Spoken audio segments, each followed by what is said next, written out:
What's good, fellow outcasts and other rejects? Welcome to WTC, the Anime Outcast. First off, if you're new here, we upload anime what-ifs based around My Hero and other shows alike. Secondly, did you know 80% of our audience is not subscribed? So in order for us to continue to make good content, make sure you like, subscribe, and hit the notification bell. And thirdly, a bit of a personal apology in advance from me, your voice actor. After seeing a certain character, I have to give him a new voice. But with that out of the way, without further ado, let's get into the video. Bright rays of the sun shined harshly onto the Greek structure, bronzing or burning the skin of any who bathed in its radioactive luminescence. The intense heat permeated through the temple of Pancratian walls, which housed many muscle-bound heroes of the foreign land. A smell of sweat and blood overwhelmed the senses as one would enter the lustrous building. It was clear that this place held intense training standards, which could turn any piece of coal into a diamond. But then, a body could be seen skirting through the air until crashing harshly into a wooden bench, crushing it upon impact. In between the splintering wood lay an unconscious man, his arms as large as watermelons, his body resembling that of professional bodybuilders. Then, back in the circular ring stuck a tall blonde, dusting his palms, a cocky grin plastered on his face. Finally, his arm being lifted, as he was declared the victor by his mentor Pancratian. Hey there, Ozuku. You did a pretty good job. And you've grown so much in these past 2 months. You will be missed, said the man with the golden locks, gestured his hand forward to be shaken by the teen. The two shook hands, their grips tight as the veins of their palms popped from the strain. After a second of deadlock, the two began to laugh and released their intense grip. I can't thank you enough, Pancratian, said the boy with a slight bow of respect toward the pro, which the Greek hero waved away.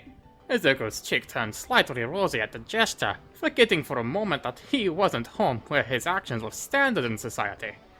In the background, the other prominent men at the facility attempted to help the fallen muscle man, which caused the freckled youth to chuckle to himself for a slight.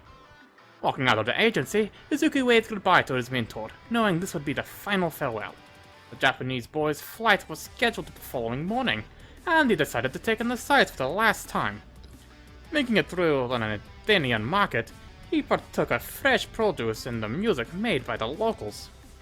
Even though it was a somewhat crowded area, it was nothing like this homeland. The air was fresh and clear, while the people felt warm and civil. His idea was a peaceful existence, a striking difference from the city life he was accustomed to. Holding on to a large pomegranate, the boy leaned against the railing by the docks, seeing its crystalline waters reflect the light that beamed its intense rays onto its surface. Then, using his hands, he partially split the fruit, revealing its ruby-red seeds, their juices glistening. I'm going to miss this place. How the hell did Dad ever leave? Asked the teen as he threw a sweet seed into his mouth, savoring the sweet and sour taste. Closing his eyes to melt away in the sensation, the crashing of the waves and the tantalization of the taste buds sent him to a milder euphoria. Though just as bliss had been achieved, it was interrupted by the crackling of heels over stone behind him.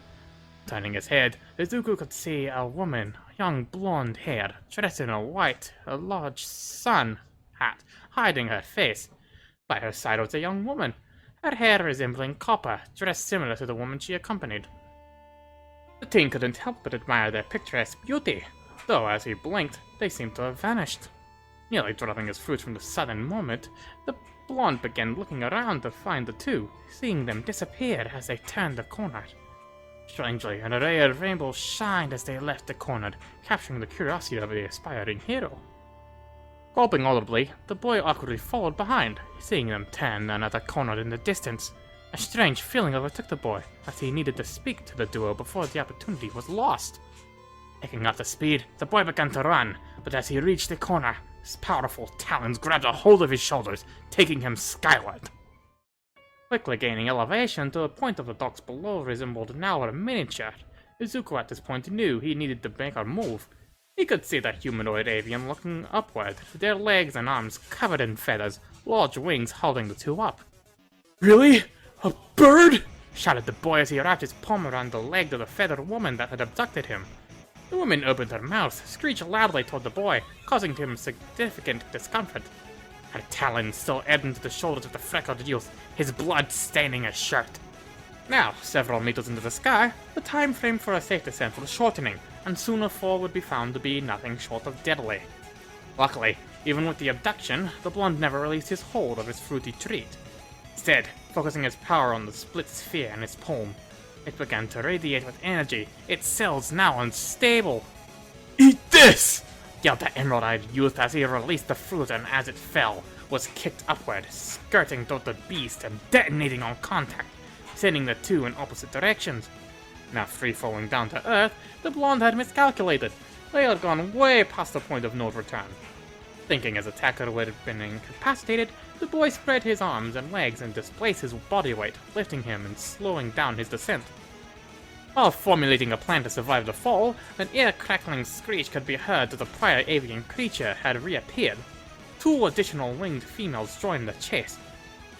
Having his body mid-air, Izuku managed to dodge the two charging harpies, though the third managed to snag his leg, leaving him hanging.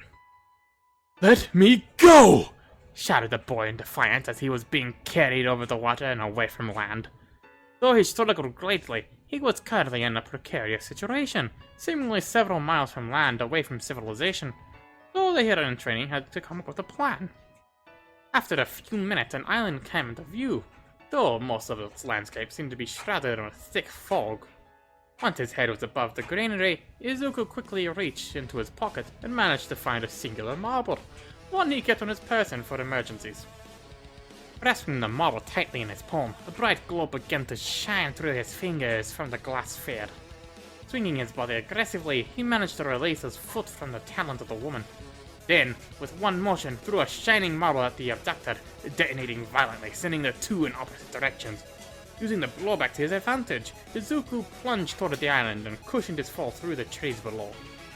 Breaking branches on the way down to earth, the blonde came crashing to the ground, rolling until coming to a stop at the foot of a large tree.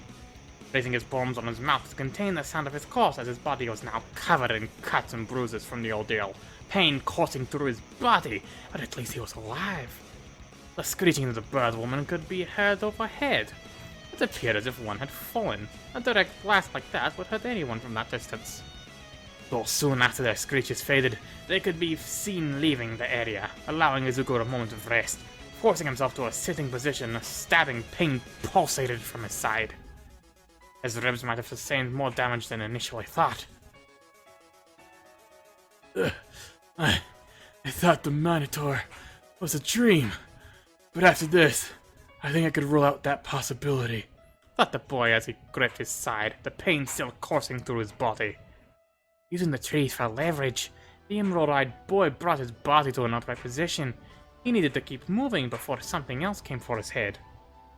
Climbing forward into the dense forest, a thick fog persisted throughout, enveloping a shot. But then, within the light shade, the sound of hooting owl caught the attention of the freckled youth. Carefully approaching the sound, he saw a large stone sign, a strange-looking owl perched on its top. Its feathers were a ghostly white, mixed with tufts of brown, while its eyes glowed with the same shade of its own. This startled him. He needed to carry on. Now, knowing this island must have been populated at one point or another. The bird outstretched its wing and flew off into the mist and away from sight. Looking upward at the sign, the inscribed lettering was unreadable. The text eroded long ago. Wincing in pain, the boy continued down the road, noticing the dirt road starting to pollute with stones. The appearance of a street and sign signaled an ancient civilization that once called this island home. The old cobbled road led Izuku toward an open field filled with stones, creating a large circular arena. Oh boy, what now? Thought the boy, remembering his altercation with the bull-human hybrid 2 months back. The sound of hooves clanking against the stone from a distance caught the attention of the entertain, still holding onto his side. An oversized silhouette of a man on horseback could be seen. Could it be that help had arrived? Unfortunately, thought after a few seconds the individual revealed themselves. What he thought would have been a man riding a horse was a man who was half horse and half man. His upper body was that of a muscular man with long hair, and his lower extremities resembled that of a horse.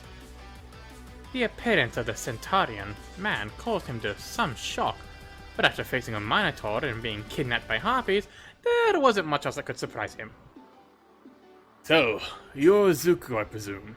Asked the man, his wording eloquent and tone civil, showing that this man was not a mindless beast like the ones before. However, the mention of his name caused him great confusion. How could this creature know of him? Not only was he a foreigner, but he hadn't spent too long on the island to garner any fame. Oh, there's no need to respond. I can tell. You're your mother's son. Centaur then proceeded to pull a bow and arrow that rested at his side and aimed it toward the freckled teen. The man's words stopped Izuku momentarily until he saw the bowstring snapping, releasing an arrow in his direction. Instinctively rolling out of the way, the arrow grazed a cheek, slicing flesh open, a trail of blood now spilling out. What the hell do you mean? Yelled out the boy, bringing himself back to his feet, ignoring the pain in his side for just a moment. The mention of his mother confused the boy to no end. He knew that Inka was not his true mother, but she was the only one he had ever known. All that was known was that this man, as intelligent and civil as he appeared, was a dangerous individual. It seems your origins are unknown to you. Defeat me, child, and I shall not only provide you with this knowledge, challenged the man, his sentence remaining incomplete for a moment, pausing to absorb the boy's face change. I could possibly grant you an audience. The words of the horseman resonated with the boy. This challenge could finally reveal to him the identity of his mother, and he would not squander it.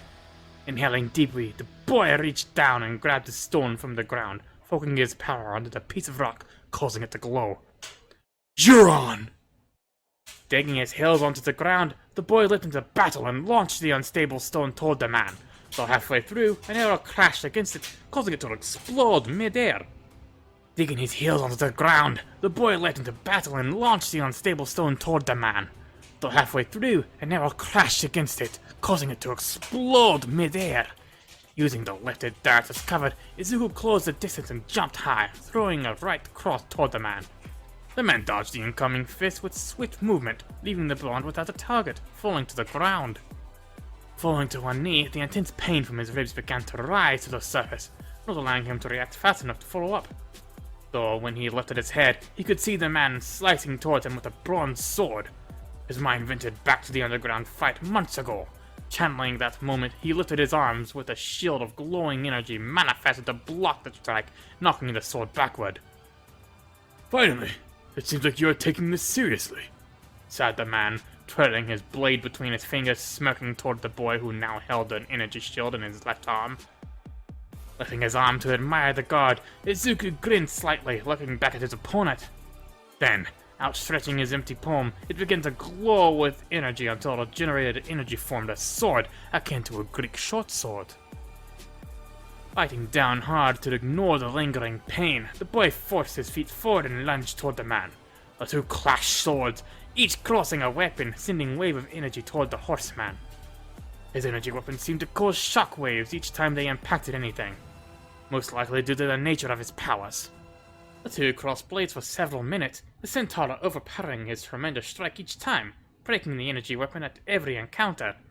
This battle was currently a losing fight, and the pressure from the blowback of his power was causing his ribs to throb with more and more pain.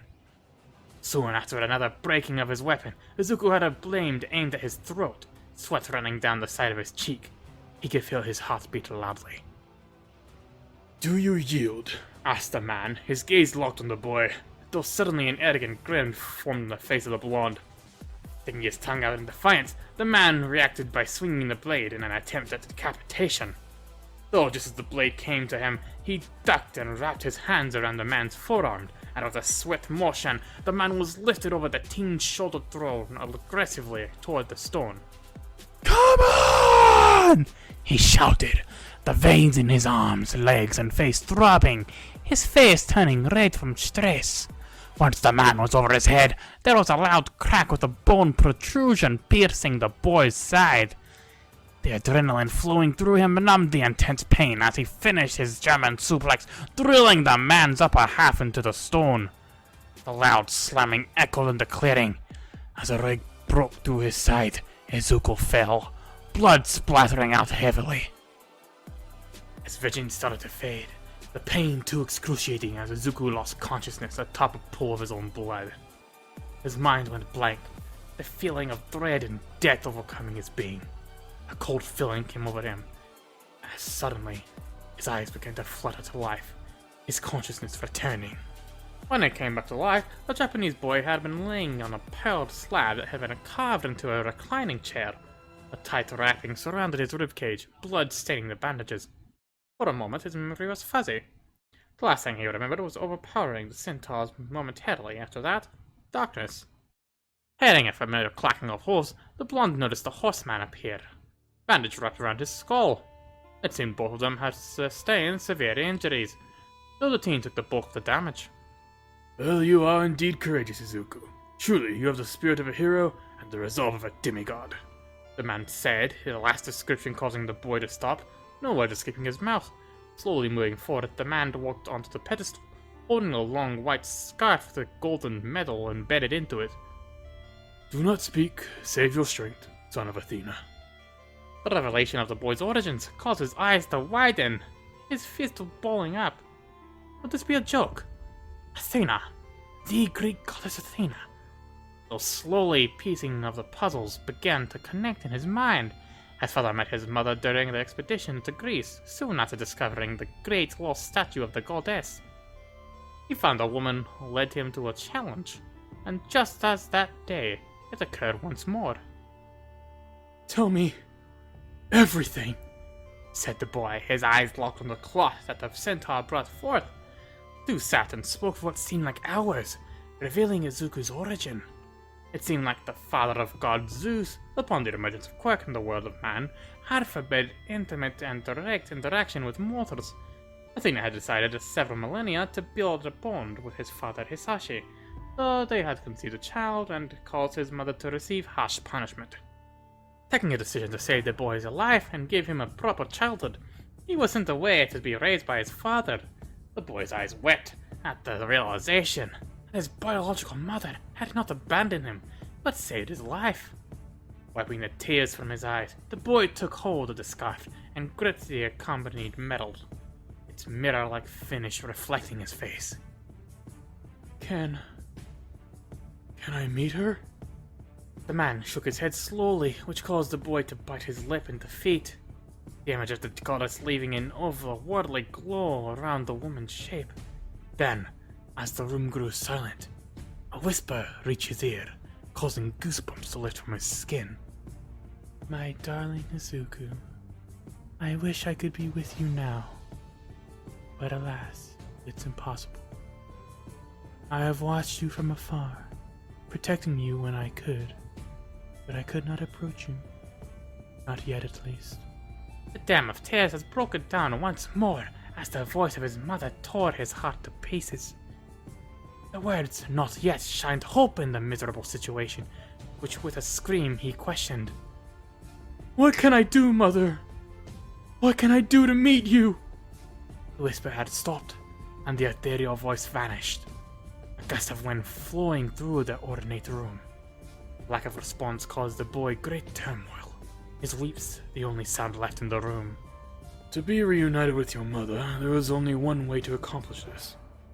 You, child, must become a true hero, said the centaur, catching the attention of the weeping blonde. Trying to control his emotions, the boy, however, couldn't bring up words as he was still in the distraught headspace. The man placed his palm on Izuku's shoulder, bringing him comfort. After a few seconds, the boy met the gaze of the centaur and smiled, his tears still flowing. I will become a hero, whatever it takes. The two smiled at each other, finally coming to an understanding. The purpose of the trials Izuku had gone through was to ready him for its moment. The day his resolve would have been cemented, the day his true heroic journey would commence. After some time for rest, the centaur led the boy out to the water, as a sailboat with an ancient design awaited him. Assisting the boy onto the vessel, the man released the knot that anchored the ship to shore. The sail suddenly opened, as if it was being taken by the wind. Thanks for everything. Hey, I forgot to ask, what's your name? Yelled the boy, holding onto the mast of the ship, wind blowing his golden locks against his face. The man stood proudly, the moonlight glistening off the fat of his horse-like extremities. Suddenly, the Centaur began to vanish, but not before exclaiming loudly, finally revealing his identity. Charon! Good luck! The boy smiled as the man was lost from sight, the ship venturing back to the land, to the shores of Athens. Much time had passed since his abduction. Night had already fallen, but a large commotion was occurring at the docks. Many police vehicles and boats filled the area, seemingly searching for someone. Then, he heard the name they were calling. It was his own. It seemed others had seen the abduction and were desperately trying to find him. The intense lights of a helicopter illuminated the boy, which he waved to signal that he was okay. The wooden ship proceeded to land, stopping as it reached the dock. On the shore stood the distressed Hisashi, his black hair glistening in sweat, his eyes red and puffy, believing his son had been lost.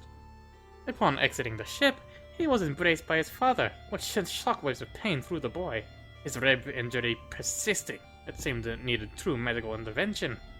Izuku! For the love of... Are you okay, my boy? Exclaimed the man loudly, holding his son's shoulders, though the appearance of white scarf around his shoulders caused him some confusion. The freckled teen smiled brightly at his father, a tear flowing down his cheek, happy to be reunited with him once more. Dad, I'm fine, really. But we need to talk, informed the boy, as his palm held the white cloth tightly, knowing this would be an eventful conversation. Thanks again to the Outcasts and Rejects for watching to the end of the video. If this video gets 80 likes in 2 weeks, we'll continue the series. Other than that, if you have any questions about the series or channel, sound off in the comments or feel free to join our Discord. Thanks again. Bitch!